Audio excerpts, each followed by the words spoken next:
Umiiyak ngayon ang isang komunistang congresswoman, mga kadinatis, na si Rene Co, na isang part din ng isang prosecution team, alright, sa impeachment case ni Inday Sara Duterte. Hindi siya makapaniwala, mga kadinatik, sa naganap sa pre-trial hearing ngayong araw. Okay? May mga balita na nagkagulo daw or may tension na nangyari sa loob, mga kadinatics, sa Senado. Kasi ngayong araw, nakipag-meet itong team nila Inday Sara Duterte, the group of lawyers, and itong mga prosecutors ng House of Crooks. Okay, ito yung imahe. Alright, ito. Ngayon to, sa loob ng Senado. Okay, si Atty. Michael Powa. Ayan. At kanyang mga kasama.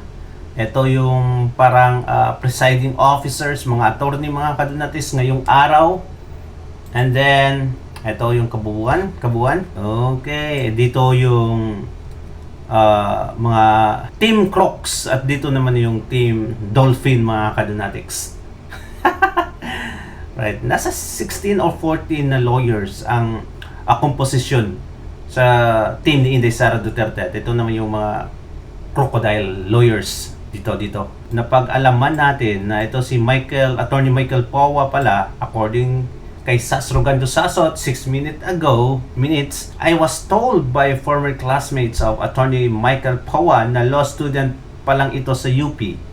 Basta UP, grabe. Duterte supporter na ito. Wow.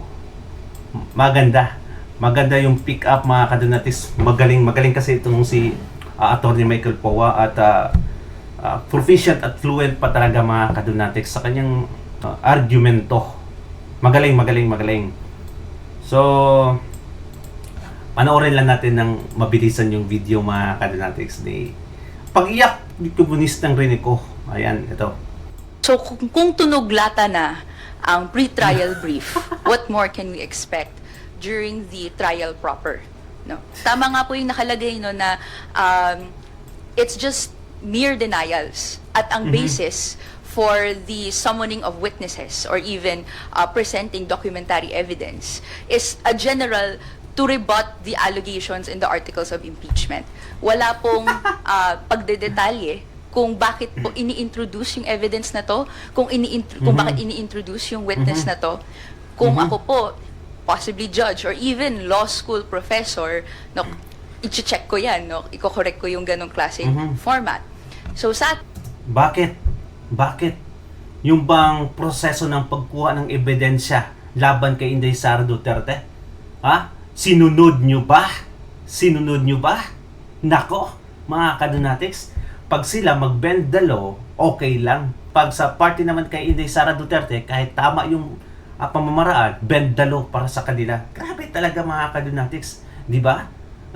Supposed to be itong si Madriaga, dapat, mga kadunatics, ma-cross-examine kung andon naman siya. Pwedeng tanungin, pero hindi nila pinayagan yan. Yan po ay according kay Michael Powa din. So, okay lang pag sila. Pag tayo, sinunod yung batas, hindi. This is clearly hindi na naman pagseseryoso sa proseso. Kasi kung sineseryoso yung proseso, dapat binibigay na yung mga sagot na matagal ang hinihingi ng taong bayan. Which is, sino nga ba si Mary Grace Piatos? How do you provide evidence to controvert or contradict, no, yung certification ng PSA na sa records nila, walang Mary Grace Piatos? Okay, mga kadunatics, as usual, typical komunista, dilawan-tilaw na pinklawan loyalista nga, gagamitin palagi yung taong bayan. Palagi nang tinatanong ng taong bayan kung sino si Mary Grace Piatos. Tinatanong ba natin, mga kadunatics? We believe that we are the majority. Tinatanong ba natin? No! Kasi alam natin yung confidentiality ng confidential fund, mga kadunatics. Even si Subiri, na kaalyado ni Bongbong Marcos, ang nagsabi na hindi dapat kay pangalanan yung mga binabanggit sa confidential fund. At hindi naman daw talaga totoo ang mga pangalan na nilalagay dyan. Attorney itong si Rene Co, isang komunista, mga kadidatics, pero for some reason itong grupo niya ha? Hindi nakakaintindi ng batas. Ewan ko kung anong meron mga kadonatics, nagiging indolent, imbecile, sobrang mga kadonatics, ha? Naive. Ito si Jong. Thank you, Sir Ryan. Bismillahirrahmanirrahim.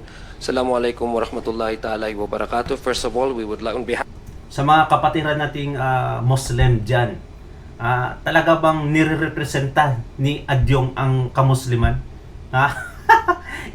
isang Muslim itong si Adyong mga kadonatics eh.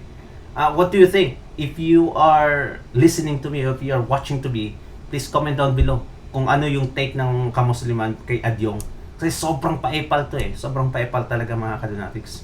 of my co-spokes here, we would like to thank our media friends for joining us today in this press conference. Just to give you a fresh update on what transpired in the pre-conference update, first of all, we'd like to say that we are glad by the orderly and smooth conduct of today's pre-trial conference, which demonstrates that the impeachment process is proceeding in accordance with the rules and on the proper constitutional track. Both the public and the private prosecutors participated in the proceedings, although the private prosecutors remained for the stipulation of exhibits. The impeachment court directed both parties to submit their respective comments on the stipulation process by June 22, after which the matter will be submitted for resolution on June 25. That's from my end. So what do you think mga kadonatics sa Adyong? Ha? Kulukong ka. Binabasa mo pa yung update ha. Alright, anyway, eto mga kadonatics, panoorin natin si Senator Alan Peter Cayetano. Okay, binabatikos kasi siya dahil sa paggagamit ng Facebook mga kadonatics. Eto yung rebat niya. Sobrang ganda ng sinabi niya dito. Eto, panoorin na natin. GMA News mga kadonatics ang nag-upload dito. We will have other platforms, other venues. And one of this venue is Facebook. So ito lang ang tanong ko sa mga pamilya ko sa Facebook. Bakit si Senator Lacson at yung Senator Raffy Tulfo, Senator Erwin Tulfo, gumagamit din naman sila ng Facebook na, diba? Tignan nyo nga sa Senate, bawat salita, tumingin lang ng ganun, gumanon, may sumusunod din, may sumusunod sa kanila eh, di ba? O tapos, makikita mo, pati kay Senator Lacson, yung angal ni Senator Marcoleta, pati sa CA, kahit anong committee, ini-edit, pinapaganda yung itsura, di ba? Yung sa NBI, hindi ko alam, totoo ba yun, yung talagang nag-ayos, naka-ano, nung hearing, or everyone. Napansin niya din mga kadonatics na si Matibag, nag-make up sa panahon ng hearing ng Blue Committee daw nila, nung June 7 ata yung mga kadonatics. Pastilan. Sobrang pinkish, tapos naka-lipstick pa si Matibag doon eh. Is aware that it's not only mainstream, meron din social media, but kayo galit na galit pag nagpe-Facebook ako? Ang hilig nyo rin mag-Facebook. So sasabihin nyo, hindi, kasi mas maraming nanonood kay Alan Cayetano kasi nagsasabi ako ng totoo. Hindi naman parating mas maraming nanonood sa akin. Bakit last year ba mas maraming nanonood sa iyo? Raffy at Erwin Tulfo. Problema, nabuko kayo na may tinatago kayo. Di ba? So, kung hindi lang sa sarili, para pati din sa Malacanang. So, walang perpekto sa atin. But it's time for real change. Kaya imagine mga kadonatics, ina-address pa yung pagiging pag-Facebook ni Senator Alan Peter Cayetano. Alam kasi nila mga kadonatics, once na mag-Facebook itong si Senator Peter Alan Cayetano, thousands of people ang yun nakikinig talaga sa kanya mga kadonatics.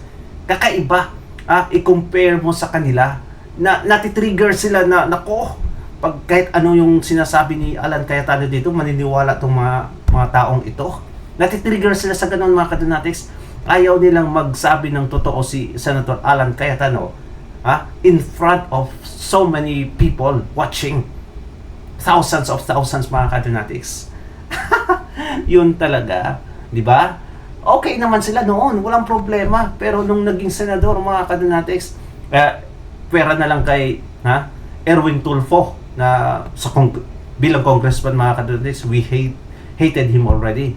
Si Tulfo, sometimes we hated him, but now mga kadonatics ay talagang fully na yung hatred natin kay sa mga tulfo na ito? Well, what do you think mga kadonatics?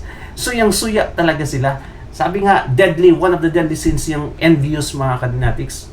Ha? Nasa 10 Commandments yan eh. Do not envy. Okay. Ha? Do not envy on your neighbor's wealth, neighbor's wife, neighbor's house, and everything mga kadonatics. Do not be envious. Anyway, comment down below at babasahin natin yan mga kadonatics. Thank you so much and God bless you. Ingat palagi. Bye-bye.